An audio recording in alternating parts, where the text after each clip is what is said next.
absolutely loads to get into this evening. My guest tonight, Mark Albrighton, a Premier League winner with Leicester back in 2016, and Jody Morris, who won 4 major trophies with Chelsea's. Guys, welcome along. Good to have you here on the sofa on Halloween as well, of all nights. We're going to start at the top of the table, and Arsenal could be 10 points clear of Liverpool by the time the champions kick off against Aston Villa on Saturday night. The defending champions are in trouble, aren't they, as they look to avoid losing 5 consecutive league matches for the first time since September 1953. Well, Arne Slot caused a stir in midweek when he claimed he was concerned by the depth of his squad, that is despite Liverpool spending £446 million in the summer. But today, well, Slot sought to clarify those comments. Jones and Yeah, you can. Ryan trained with us yesterday, and the others 2 didn't yet. Are you expecting them? What's the time scale on those? Yeah, as I said many times, in the end phase of the injury, things can go slow down a bit, and things can go faster. Let's wait and see where they are. But like I said, Ryan trained with us for the first time yesterday. Will train with us today, and then we're gonna make the call if he's able to start, yes or no.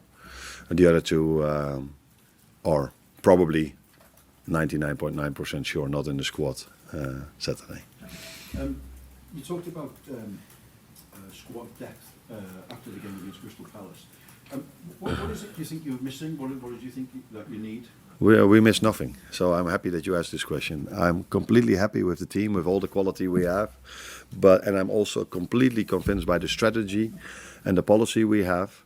But that makes it the issue, if you could talk about an issue, is that not all of them have had a proper pre-season or have been injured during the season. So then when 3 or 4 are injured, you go back to 16 players. So I am a firm believer in the fact that 20, 21 players are enough, but you have to keep them fit, as we did last season. And we are struggling a bit more to keep them fit for, in my opinion, obvious reasons, because Alex is a great example of this. Came to us, I think, the 1st of September. A few others have missed out on pre-season. A few others have had their injuries in pre-season. So it has been more difficult than last season to keep them all available.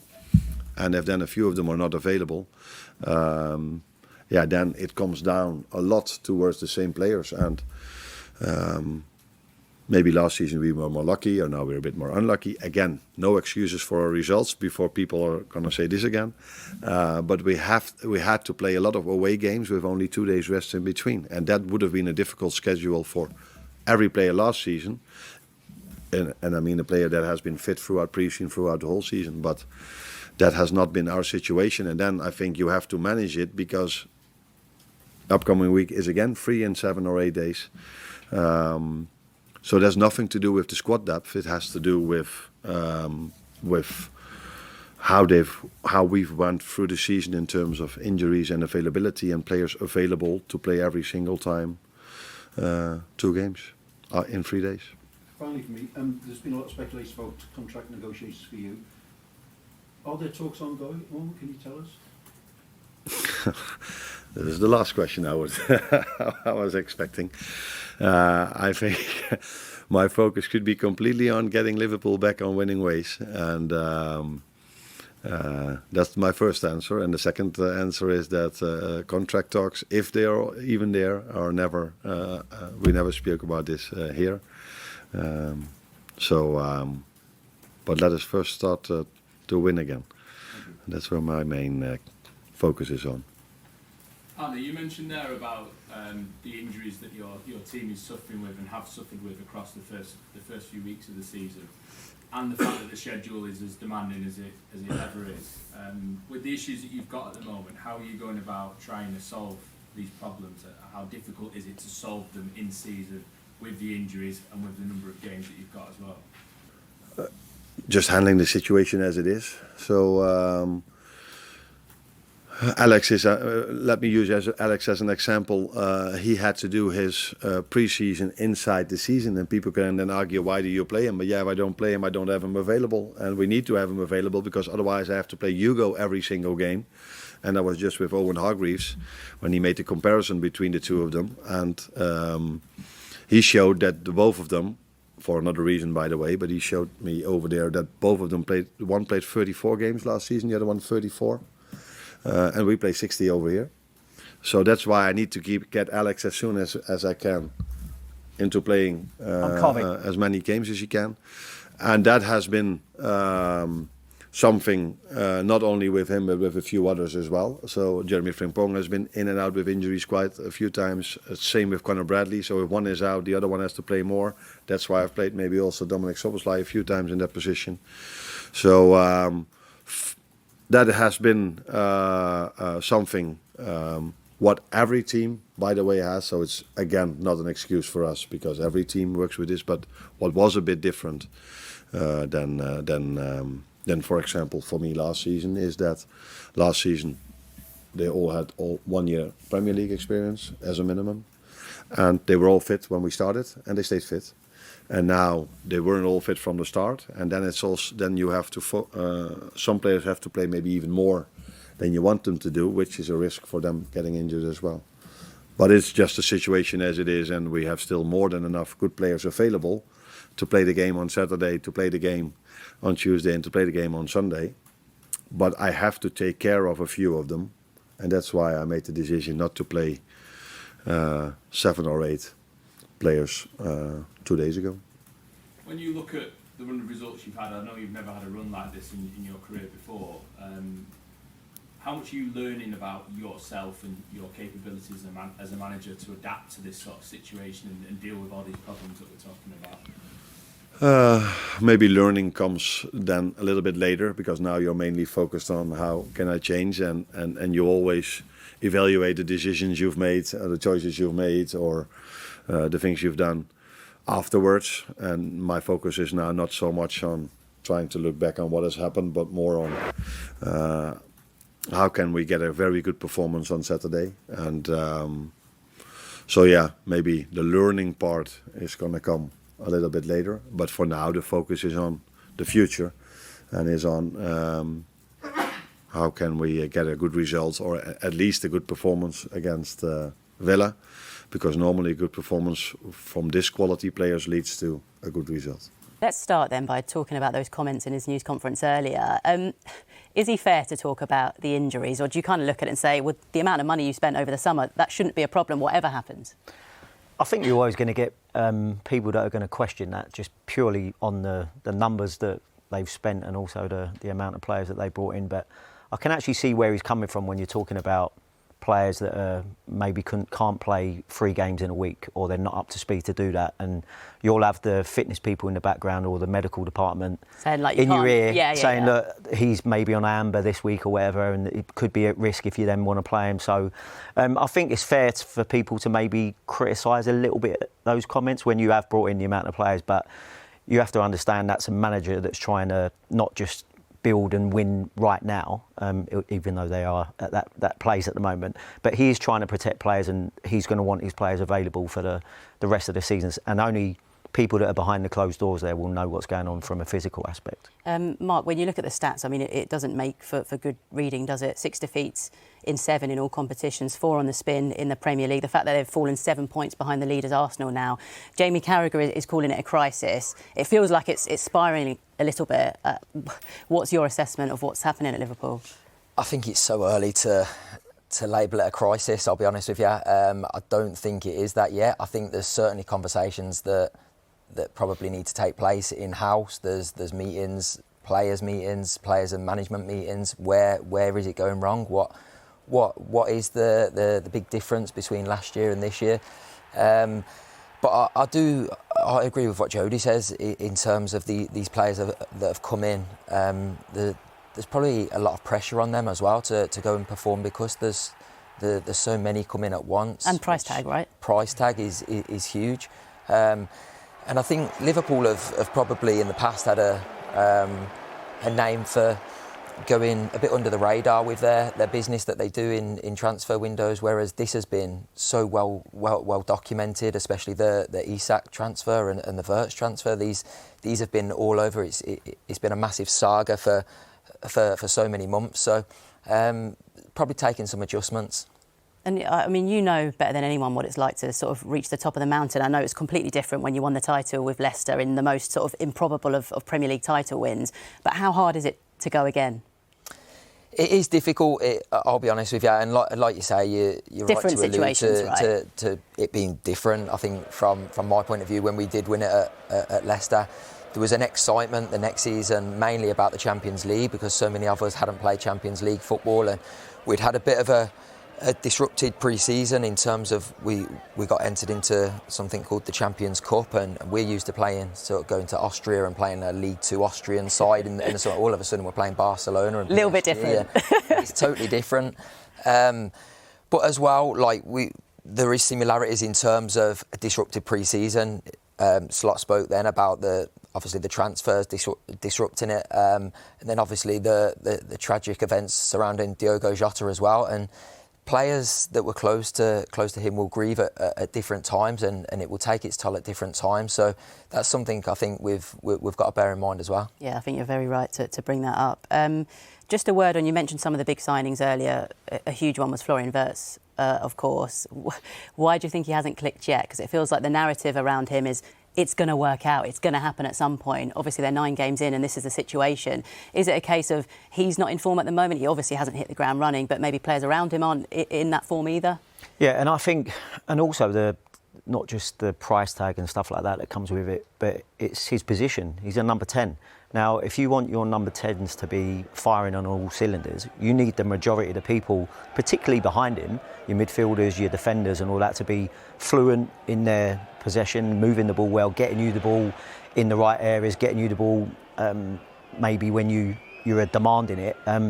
He's obviously playing in a different league as well, adapting to a different country in a different league whilst trying to impress in a team that is underperforming. So even at the beginning of the season when Liverpool were winning games and people were questioning, and I was one of them by the way, going, I haven't really seen much of Wirtz, but in the same time you're going, who is actually playing well for Liverpool at the minute? So we can all stand here and go, yeah, the price tag that are on players like him and Isak, but for someone who's come into a new league, who's young, in a position where, like I said, I think the rest of the team needs to be sort of firing on all cylinders, and they're certainly not helping him with the way that they're playing. No. It feels like you look at it from sometimes with that coaching hat on as well, like you're saying, him integrating, and the fact it's a whole new league, new country, living in as well as playing in. Yeah, and I've seen players that have come over particularly from the German league. I saw it with Kai Havertz struggling to settle at Chelsea. Timo Werner as well. It was difficult, not just because it was COVID times, but the amount of things that these young players have to deal with. You've mentioned the price tag and the fact that he is such a gifted footballer. We can all see that. There's no doubt in his ability, but they are moving country. We don't know. Has he got family that's come over with him? Like we don't know all the there's so much that could be going on behind the scenes. So no one's judging him at the moment as far as is he a top player, but at the moment, yeah, he hasn't performed to the level that he would like to, but nor as many of the Liverpool players. Well, one of those is probably Mo Salah, who it just seems like he's certainly not at the levels he has been the last few seasons for Liverpool. No, and I think with Mo Salah as well, he's set his standards just so high, and they're incredibly high, aren't they? Yeah, and it's always going to be difficult to replicate that, especially in a struggling side, and when players around you aren't performing as well. So I think we got a reminder of his quality at the weekend against Brentford with his goal towards the end. It was a great goal, wasn't it? Even though it was a bit of a consolation. Yeah, but I think he's a player, along with Wirtz as well. I think you obviously know their quality. You can see it with Wirtz. You can see little glimpses of his quality, and I've got no doubt about that. It will click, and they will come good. And once they do, then I think a lot of the Premier League teams will be in trouble, because it's a frightening thought that they could have all that front line and their attacking players in form. Yeah. One of the big sort of topics of conversation has been the irony maybe that Trent was seen as someone who had these vulnerabilities, and the fact that now he's gone, do they look even more vulnerable in those sort of fullback positions? Well, I certainly think if Trent was performing how Kirkes is performing at left back, we'd be hearing a lot more about it. The fact that he's obviously such a talented footballer, Trent, and he's English, obviously maybe we'll go on a little bit more about that. But like I said, you can say the same thing about the two centre-halves. there's no doubting that them two centre-halves have played at a ridiculous level previously, and they're nowhere near it at the minute. You're talking about Virgil, who some people call the best Premier League centre-half of all time. He's not at it this season. Now, it's all fair. No one can play great all the time, but it does seem like there's quite a few players that are underperforming at the same time, which leads to these sort of runs, unfortunately. Alan Shearer was talking this week saying if they lose to Villa on the weekend, they are out of the title race completely. What are your thoughts on that? I think it's so early to say that, I'll be honest. Don't get me wrong, I think they've given themselves a mountain to climb, I do. But as I said before, I think once they do start to click and once they do find that fluidity in terms of the top end of the pitch, they will be a real strong force. But I think with the way that Arsenal are playing at the minute, it's that they're really giving themselves a mountain to climb to be able to catch them. They don't want to let them get too far ahead. Yeah, well... Yeah, Arne Slot there saying, you know, maybe he doesn't want to keep talking about the reasons why they've lost, because it ranged from everything to the way the opponents were playing against them. Difficult period for him, probably the most difficult of his managerial career. It's a full-blown crisis now.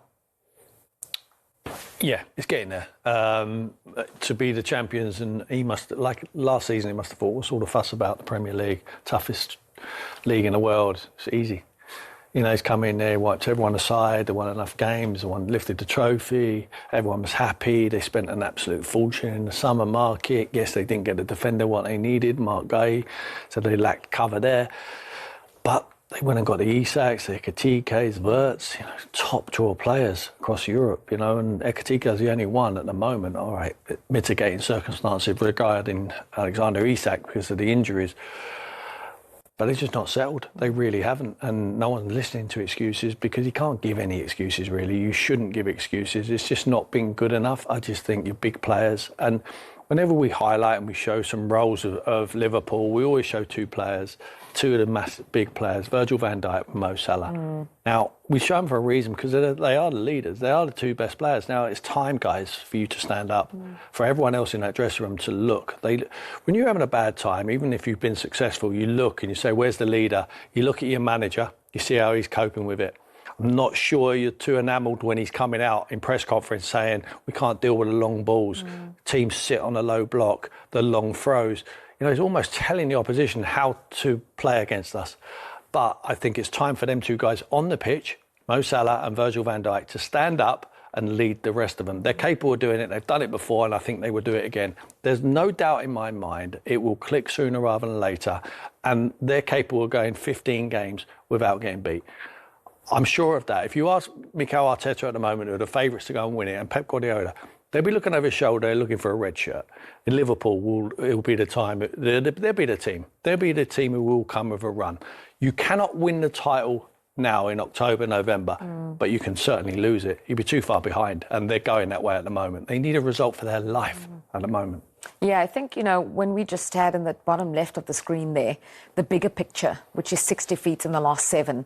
And what was scary was them losing to Crystal Palace in midweek as well, and the way in which they lost. And Arne Slot talking about lacking depth and not having enough depth. He made 10 changes to that side, 6 teenagers starting in that game, featuring in that game. Just tell me about the team that he put out. I have to say I have zero concerns about that team. And I think if you look at their fixture list, you understand why. An informed Aston Villa side in this game week, they are the most informed side at the moment. 4 wins in the Premier League in a row. No team has that many. And Real Madrid, red hot Real Madrid next week with Trent Alexander-Arnold coming back to town. It would be insane for Liverpool to play a strong side when you have 2 tough games coming up. You want to be able to keep petrol in the tank and your options open, not just physically, but mentally as well.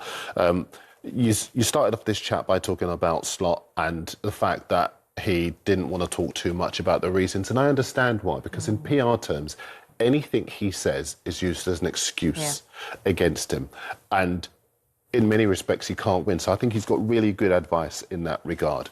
I do think when you talk about the bigger picture, people suddenly forget all about what happened in the summer with Diogo Jota. I remember doing an interview with an ex-Arsenal player, Bakary Sagna, when he said he'd lost his brother. When he lost his brother, he thought he could continue playing. And the simple things, the basic things, he couldn't do them. And it was only when a psychologist took him to one side and said to him, I can't see it, you're not, there's nothing there, that he realised he had to take some time away. And for all of the support we gave as a footballing community, as a planet, to Liverpool, I feel as though it's gone out the window and everyone's just judging them on football. But the players that were there, they had to stop and actually prioritise their own emotional well-being and the support of Jota's family. The players that arrived, as Tim will tell you, good players going into a side that is thriving will fly. Players who go into sides that are not doing very well, that aren't at it, they're going to struggle. Add to that the fact that Isak went on strike to force a move to Liverpool. That's a problem. Add to that fact that even if you are playing for Bournemouth, like Kirkesh was, and then you make the step up to a superpower like Liverpool, it's a big step. Regardless of your playing in world football, Liverpool are a superpower. So there are a combination of things. There is no single answer as to why they're struggling. But I just think that to criticise a guy who dealt with Trent, who dealt with Van Dijk, who dealt with Salah last season, who dealt with coming into a new league and adapting to a club that had a national treasure, even though he was German, in Jurgen Klopp, and managing to make such a success of it, and then to turn around and say, oh, I don't know about him anymore. Crazy. Yeah, very well said, actually, Darren, because people forget that grief isn't linear, and they look at the first 5 games of the season and say, they won the 5 then. But I think everyone agreed that Liverpool were not at their sparkling best even then. I want to bring it back around to Tim and just go back through the 10 changes he made in midweek, because I think you have an experience somehow in your managerial past where you've had to make a decision with, a League Cup in midweek or a cup game in midweek. And yeah, a little bit different. I was at Aston Villa at the time, and the priority always was just to stay in the league. And it shows you how far Villa have come. And I needed the confidence. So I needed. That was beautiful. That wasn't. I saw it coming a mile off. I didn't it's see still a that. nice link into Liverpool, isn't it? Well, it wasn't nice. But... Well, it's not nice because whatever's going on at Liverpool is not nice. What's but happening, Jay? Because I can't actually put my finger on it. I don't think anyone can put their finger on it. Can Jay? Can you? No. I mean, not really. I think the influx of new players not gelling. I think one of the things that haven't really been spoken about, because it's hard to quantify, the loss of Diogo Jota, the loss of important players like Diaz and Trent. A lot has happened in a short space of time. True. And the expectation that comes with being champions, right? So people expect you to end one season as champions and start the next in very much the same way. Liverpool actually did. Yeah. But then it's fallen off. But I felt like people felt like this fall-off was coming because they were getting results, but they weren't playing well. And I think the best game I've seen Liverpool play this season is actually against Arsenal. And obviously they scored, Sabosa scored that wonderful free kick. And I thought, okay, this is a turning point, big game they won. But then... I mean, Villa, Real Madrid and City are your next 3. Obviously, the one at Villa this weekend, Saturday evening kick-off in the Premier League is... You're lucky that Anfield is such a tough place to go for anyone. I mean, Palace didn't make it look like that the other day. Doesn't feel like it right now. But it is. Anfield will always have that little bit of a fear factor. But Villa will be coming into this thinking, well, Liverpool are there for the taking. I think so, on the back of a very good win against Manchester City, keeping a clean sheet. They'll play that same way as well. Let me ask you a question, though. Yeah. If they lose to Villa, is it a crisis? I think it's still a blip for now. I really need to see where Liverpool are come halfway through the season. What Christmas, they like Christmas starting is the new year. I think at the moment, a lot's can happen. And the jeopardy with 1 point for a draw, 3 points for a win, means that a team could go unbeaten for 3 games and still lose 6 points against their rivals. So I think there's still a lot of football to play. Obviously, Liverpool are going through a very, very bad run, but they have a very good manager and they have some excellent players. That should turn it around. One thing I will say, though, bro, I've never seen you this diplomatic because I know you're nervous right now. I know it. I can do it. Normally, when you talk about Liverpool, you have a bit of a swagger about you. It is one of the worst defences to a Premier League title. I thought it was Trent's problem. But Trent, they need Trent. They need Trent. They need a... The thing about one of the worst defences of a title, we're still champions.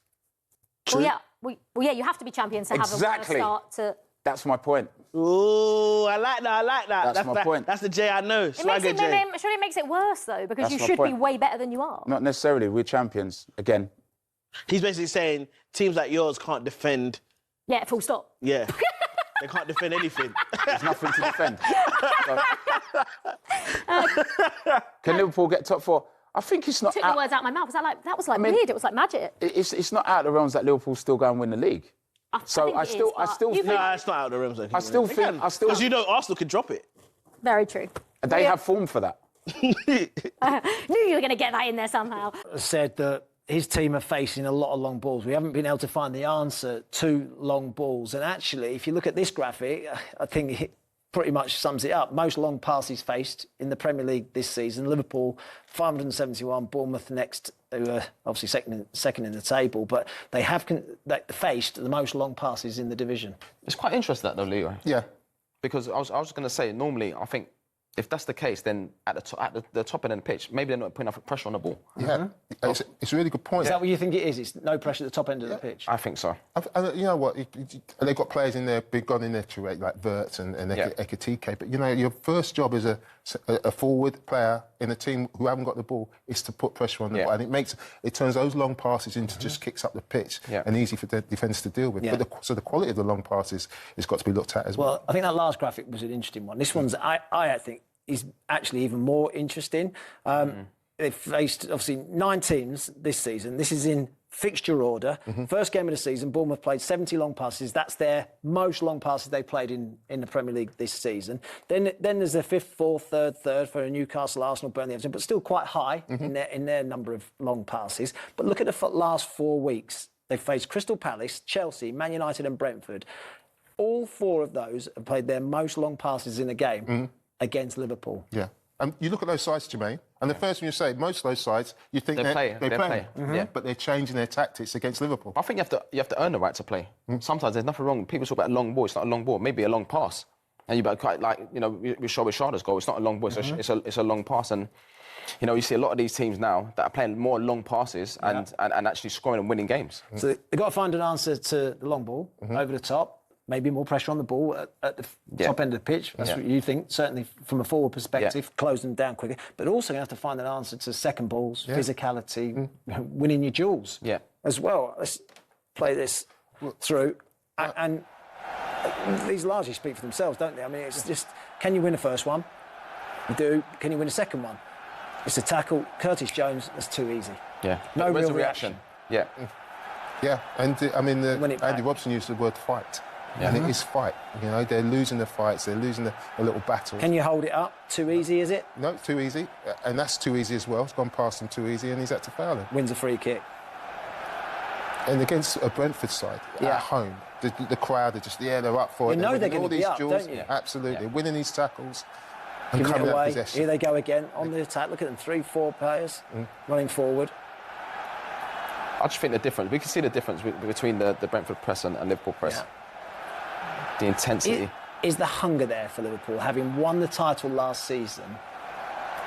At the moment, is it always harder, that second one, once you've won the league? You never want to question a player's hunger, do you? Yeah. You never do. But you can't kind of deny it at the moment because something's missing. And then when you've got a senior player saying we're not fighting enough, we're not winning our headers enough, we're not defending set pieces enough, you have to say, is it hunger? Is it desire? Something the is new lacking. players will be hungry. Yeah. Because as new players, you come into the building and you think, you know what, I don't want to be the reason why, we've not won it. You won it. The players that have been there before, you won it. Yeah. So now, can we be a part of that and win it again? Yeah. I really like this stat. Yeah. When I first saw it, you think, oh, look, Jules won 54% the first 5 games. Errol Jules won 57%, won 100% of the games. You think, That's in the first 5 games, which they've won. And now the last 4 games, it's only a 5% drop off. It's only a 4% drop off, but they've lost every single game. And we know when you are 1 or 2% down in a game of professional football, the difference it makes to the result. Now all those games they're winning by the late goal, not playing well, but the Jules in the last 4 games are 5%. But that tells you the importance of actually competing. And those moments. Yeah. You know when managers think, oh, why didn't we get that free kick? Why you gave the corner the wrong way? Why you gave the throw to the opposition? In those moments, managers and coaches think, That's where we lost the game. Yeah. And in those duels that Liverpool have lost in the last 4 games, that's why they've lost all their games. And they've got to. Tough run coming up as well. We've got 5